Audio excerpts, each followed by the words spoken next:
the Backrooms. The Backrooms is a relatively recent example of internet folklore that is still expanding its scope and mythology. Essentially, the Backrooms posit the existence of a place that people can slip, or not slip, into and become lost or trapped. An unreality behind or parallel to this reality, the Backrooms are not inherently sinister on first viewing, as they appear to be simply unoccupied office space of banal manila walls, long corridors, and ugly carpets. The terrifying element comes with the idea of finding yourself there unable to escape. Trapped in a labyrinth of these corridors that is unending and eternal, meaning that there is no exit and that anyone finding themselves in this other dimension will be confined there perpetually. There is also the added detail that there are others or other things of an apparently malevolent nature in this environment with you, and that every moment you remain inside, you run the risk of encountering one of these denizens of the other place. The Backrooms origins. Like many creepypasta notions or ideas, the Backrooms mythos evolved from an ekphrastic exercise, that is, it was a response to a piece of art inspired by a single image. This is a common occurrence in the creepypasta community, with notable creepypasta stories such as Slender Man, The Rake, and even the Russian Sleep finding their origins in a disturbing image for which a fictional backstory was then proposed. On May 12th of 2019, the original Backrooms image of a corridor with an oppressively bright strip light, manila walls, and no furniture was posted in 4chan/x/paranormal board in response to a request for images that were unsettling or which just felt a bit off. The image had initially been posted on a 4chan discussion about cursed images anonymously almost a year earlier, April 21st, 2018, with no accompanying text. This is the first known posting of the image itself. Neither the identity of question poser or the person who responded with this image in the 2019 posting is known, but we do know that it was from this posting that the Backrooms mythos was born, as it was on this posting that the image was first paired with brief explanatory text.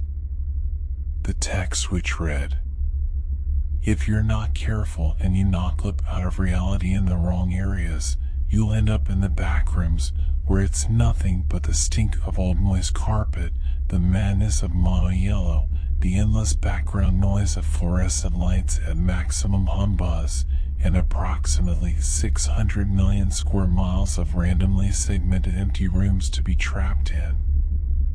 God save you if you hear something wandering around nearby, because it sure as hell has heard you." Created in those few short sentences enough background and suggestion to kickstart other creators into using the Backrooms as a setting for their own stories, or as the starting point for an exercise in world/mythos building. The initial pairing of text with the image is interesting in a number of ways. Firstly, it claims knowledge not only of the dimensions but the features of this place. It also suggests the idea that something in this setting would hear you, giving the impression that you are not alone. Following the meaning of the image with text, the idea of the Backrooms quickly spread, appearing first in another thread on /x/ with the text and image combined on May 14th of the same year, then in /green text, where it was proclaimed to be worse than any creepypasta out there and gained a great deal of visibility and acclaim. By May 18th, a creepypasta based upon the concept had been posted by Guy, with Twitter users posting animations of wandering through the infinite Backrooms. The Backrooms creepypasta. It was approximately 12:15 when I entered the Johnson County Community Health Clinic.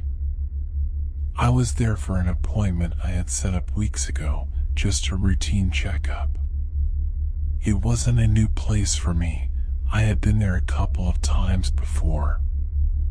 However, the place had an odd nostalgic feel to it, as if it were a location from my childhood or something, and I could never pinpoint exactly what this feeling was or where it came from. As I walked in, an overwhelming feeling of déjà vu swept over me. The hum of the flickering fluorescent lights, the white tile flooring, the muted beige paint that colored the walls. I noticed that there was a TV mounted in the corner, a smaller flat screen that was playing a short PowerPoint slideshow on a loop of ads and events that were being held by the clinic. I passed the empty waiting area, a small area of the main room with magazines, children's playthings, and blue cushion chairs, and approached the woman at the front desk. She was sitting in her bluish-gray office chair, looking at a spreadsheet on the same Windows XP desktop they'd had since 2008. There was a sign-in sheet on the counter in front of me. "I have an appointment with Dr. Pebbins?" I asked. "What time?" 12:30, I replied. She began typing something into her keyboard. "Ah, yes," she responded. "Gary Johnston?" "Mitchum." "Yes, I'll tell the doctor. Please fill this out." She handed me a clipboard which held a simple fill-out form. I walked back to the waiting area, took a seat, and began to fill out the form. I was about halfway done with filling in my information when I slumped back in my chair. I hadn't gotten much sleep the night prior, and I was exhausted. As I slumped back, I noticed something very peculiar. My head never hit the wall. In fact, it felt like it went in. I got up, quite frightened, and looked at the wall. Nothing. Not a single hole or dent had been made in the wall by my head.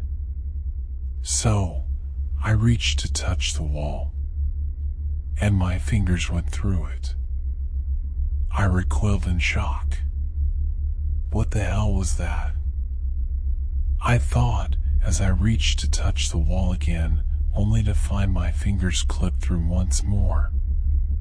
Then, suddenly, I lost my balance, tripped, and fell directly through the wall.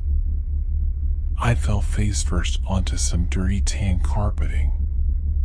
Upon getting back up, I realized that I was in a completely different room.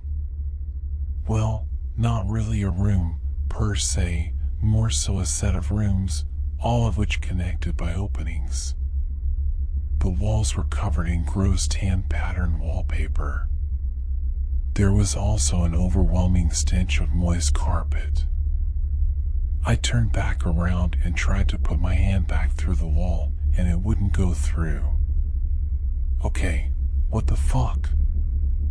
I muttered. I looked back into the room.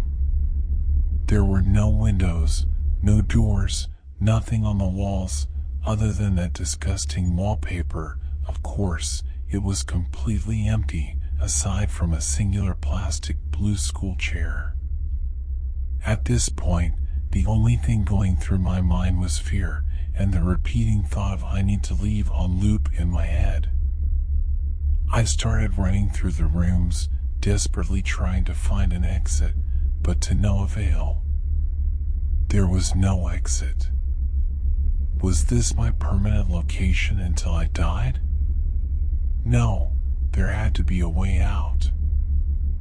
I wasn't just going to be left here, right? Eventually, someone would notice that I was gone. But nobody did. Then, in the distance, I heard footsteps, but not those of a human's, at least not a normal human. Alongside the footsteps was a gurgling snarl, like that of an angry animal. I began to run. I ran as fast as I could from whatever the hell was approaching me. I didn't want anything to do with it. I ran for what seemed like forever, but I was always back in the same room I started in. At least, it looked like the same room. Not that I could tell them apart. So, I sat down, defeated. A feeling of dread filled my body as I started to cry. I was going to die here. I'm still there. I haven't left. I've accepted my fate. In fact, I can actually hear footsteps. I wonder who that is.